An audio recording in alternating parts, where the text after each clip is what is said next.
നിറങ്ങളുടെ മിശ്രണവും വരകളുടെ വടിവുകളും കുട്ടിക്കാലം മുതൽ കണ്ടുവളർന്നവരാണ് തെയ്യം കലാകാരന്മാർ. സംഗീതം, നൃത്തം, നടനം, വാദ്യം, കുരുത്തോലപ്പണി, അണിയാഭരണപ്പണി, മുഖത്തെഴുത്ത് തുടങ്ങിയ മേഖലകളിൽ പ്രാവീണ്യം നേടണം. അവരുടെ കലാജീവിതത്തിലെ ആദ്യ ചുവടുവെപ്പാണ് വേടൻ.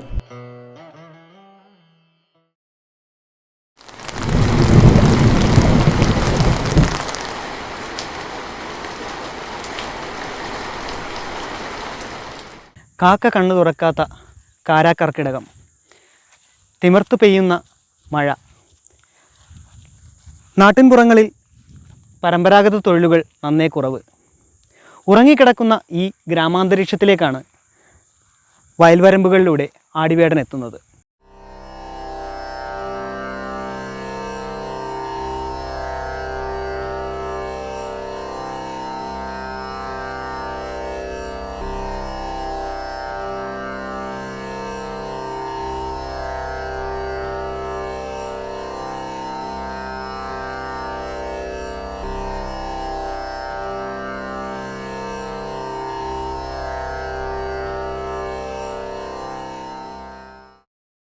വേടൻ്റെ മുഖത്തെഴുത്ത് എന്ന് പറയുന്നത് കണ്ണും വിരിയും ചായ്ക്കുക എന്നാണ് പൂർവീകർ നമ്മൾ പറഞ്ഞ് പഠിപ്പിച്ചത്.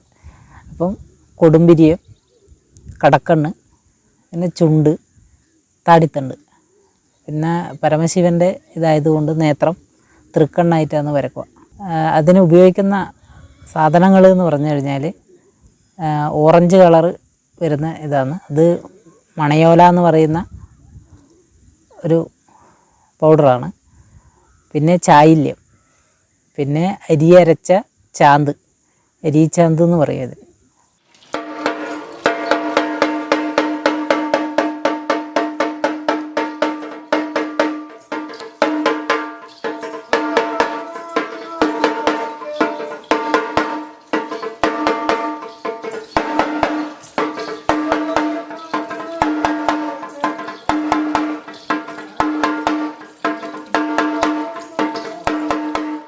വേടൻ സാധാരണ കർക്കിടകം 7 മുതൽ 28 വരെയാണ് വേടൻ പാട്ട്.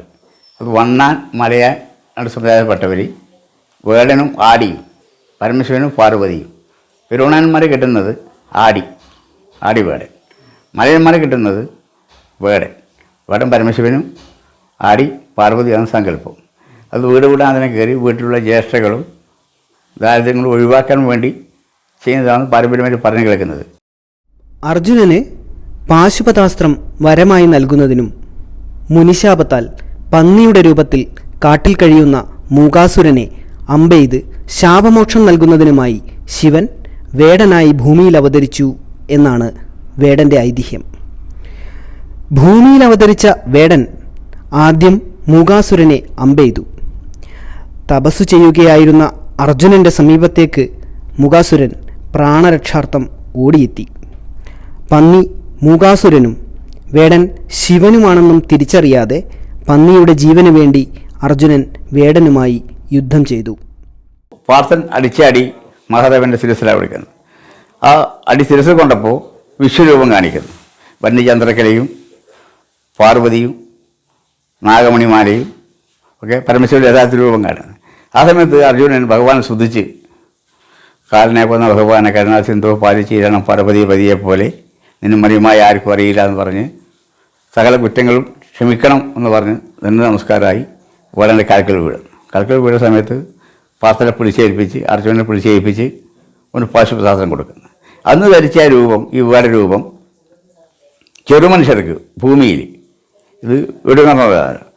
ഭൂമി ലോകത്ത് ചെറുമനുഷ്യർക്ക് ഉണ്ടാകുന്ന ദാരിദ്ര്യങ്ങളും കഷ്ടപ്പാടുകളും ആദി വ്യാധികളും അകറ്റാൻ വേണ്ടി പരമശിവൻ കരിഞ്ഞ് സമുദായങ്ങൾക്ക് കൊടുത്തതായത്. ആദിശിവൻ പാർത്തന്റെ പങ്കാൺമാൻ എഴുന്നള്ളുമ്പോൾ വേഷം പകർന്നു വേടരൂപമായി ചമഞ്ഞു മുന്നം. കേശം മുറുക്കിപ്പൊൻ കിരീടം വച്ചമർത്തു നന്നായി നാഗജാലത്തെ നീളമാം തൊടുകുറിയും തൊട്ടു. കാൺമാനുര ചെയ്തു മുറിച്ചവർ മുറിച്ച ചില്ലി കാണുന്നവർ കണ്ടു മുയലുമാൻ മിഴികൾ കണ്ടു. പാരം വെളുത്ത തൊണ്ടയും നാവും വെളുത്ത പല്ലും താടിയും മീശക്കൊടിയും കണ്ടു. ആടിവേടൻ്റെ അണിയളം എന്ന് പറയുന്നത് മൂത്തെഴുത്ത് കഴിഞ്ഞാൽ പിന്നെ തലയാഭരണം അണിയലാണ്. അപ്പോൾ തലയാഭരണത്തിലുള്ളതാണ് ആദ്യം തലപ്പാളി എന്ന് പറയും.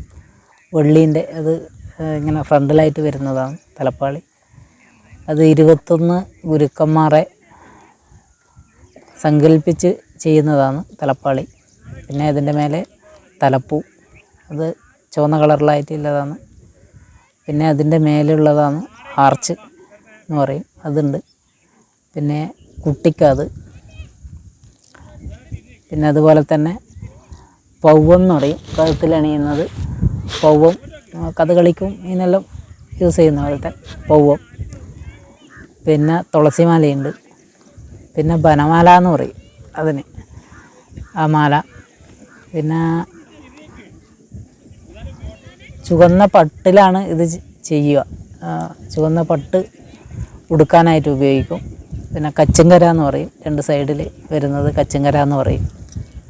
അപ്പോൾ ഈ ചുവന്ന പട്ടിൽ വെള്ളയും കറുപ്പും വെച്ച് അടിച്ചിട്ടുള്ളതാണ് ഈ പട്ട് എന്ന് പറയുന്നത്. അതിൻ്റെ പുറകു വശത്തായിട്ട് ഇതേപോലെ തന്നെ ചുവപ്പ് താത്തിട്ടാണ് ഉണ്ടാവുക. കാതിൽ പൂണ്ടു കനകകുണ്ടലം കാര, കഴുത്തിൽ ചേർത്തു ചേരും കരാമതിൽ ഇരുമ്പു കങ്കണങ്ങളിട്ടു, മാറുമറച്ചുമേ ചുവപ്പ് കുപ്പായം പൂണ്ടു, കാങ്കിയൊടുത്തു കച്ചില കെട്ടി ചുറ്റിവാലും, പീലിച്ചിടാ മുന്നിൽ കഴുത്തിൽ പൊന്നരി മാലയും, മാല പലമാല പളുങ്കു കോർത്തരക്കു കിങ്ങിണിയും കെട്ടി, മുല്ല പലമാല ഇരുവേഷം ധരിച്ച വേടൻ ഇഷ്ടമരുൾ ചെയ്തു പെരുവേട്ടക്കെഴുന്നള്ളുമ്പോൾ. ഇപ്പോൾ വളരെ കുറച്ച് സ്ഥലത്ത് ഇപ്പം വളരെ ഉണ്ട്. ഒന്നാമത് വേടം കെട്ടാനുള്ള വിഷമങ്ങൾ കഴിഞ്ഞാൽ കുട്ടികളെ കിട്ടാല്ലാതെ വിഷമം. 2 കൊല്ലം കൂട്ടിക്കൊണ്ട് കെട്ടിയ കുട്ടി മൂന്നാമത്തെ കൊല്ലം പോകുമ്പോൾ കുറച്ച് വലുതായി, പിന്നെ സ്കൂളിൽ പോകായി, സ്കൂളിൽ 3 ദിവസം ലീവാക്കാൻ കഴിയില്ല, പരീക്ഷ അത് കാര്യങ്ങൾ. ഇപ്പോൾ കുഞ്ഞാളെ കിട്ടാനില്ല. ഇപ്പം വലിയ ആൾ കെട്ടുന്ന ഞാൻ ഇപ്പം മടം കെട്ടി പോകുന്ന പണിക്കരെ മതി ഇപ്പം നിർത്തിയെന്ന് പറയും. കാരണം ഒരു രസം ഉണ്ടാവില്ല. കുഞ്ഞാകുമ്പോൾ ഒരു ഓമനത്വം ഉണ്ടാവും, ഒരു വേടെന്ന് പറയുമ്പോൾ ഒരു വൃത്തി ഉണ്ടാവും. വലിയ ആൾ കെട്ടിയ ശൈലി കിട്ടൂല. വലിയ തെയ്യം കെട്ടാനേ പറ്റുള്ളൂ, വേടം കെട്ടാൻ ശരിയാവില്ല. ഞാൻ വേടം കെട്ടിയാടിയത് ഒരു 4 വയസ്സ് പ്രായം ഉള്ളപ്പോഴാണ് ആദ്യമായിട്ട് ഞാൻ ഈ തെയ്യം കലാരൂപത്തേക്ക് ഞാൻ വരുന്നത്. അപ്പോൾ അന്നേരം ചെറിയ കുട്ടിയായിരിക്കുന്നപ്പോൾ ഇങ്ങനെ ഭയങ്കര കൗതുകമാണ്, ഇങ്ങനെ വേടം കെട്ടാനും ഭയങ്കര സന്തോഷവും കാര്യങ്ങളെല്ലാമാണ്. അപ്പോഴങ്ങനെ വേടം കെട്ടി അത് ഒരുപാട് വർഷത്തോളം നമ്മളെ നാട്ടിലൊക്കെ ചെയ്തു വന്നു. അതിനുശേഷം ഞാൻ തെയ്യം കെട്ടിയാടുന്നത് ഒരു 7ാം ക്ലാസ് പഠിക്കുന്ന സമയത്താണ് തെയ്യം ഞാൻ കെട്ടുന്നത്.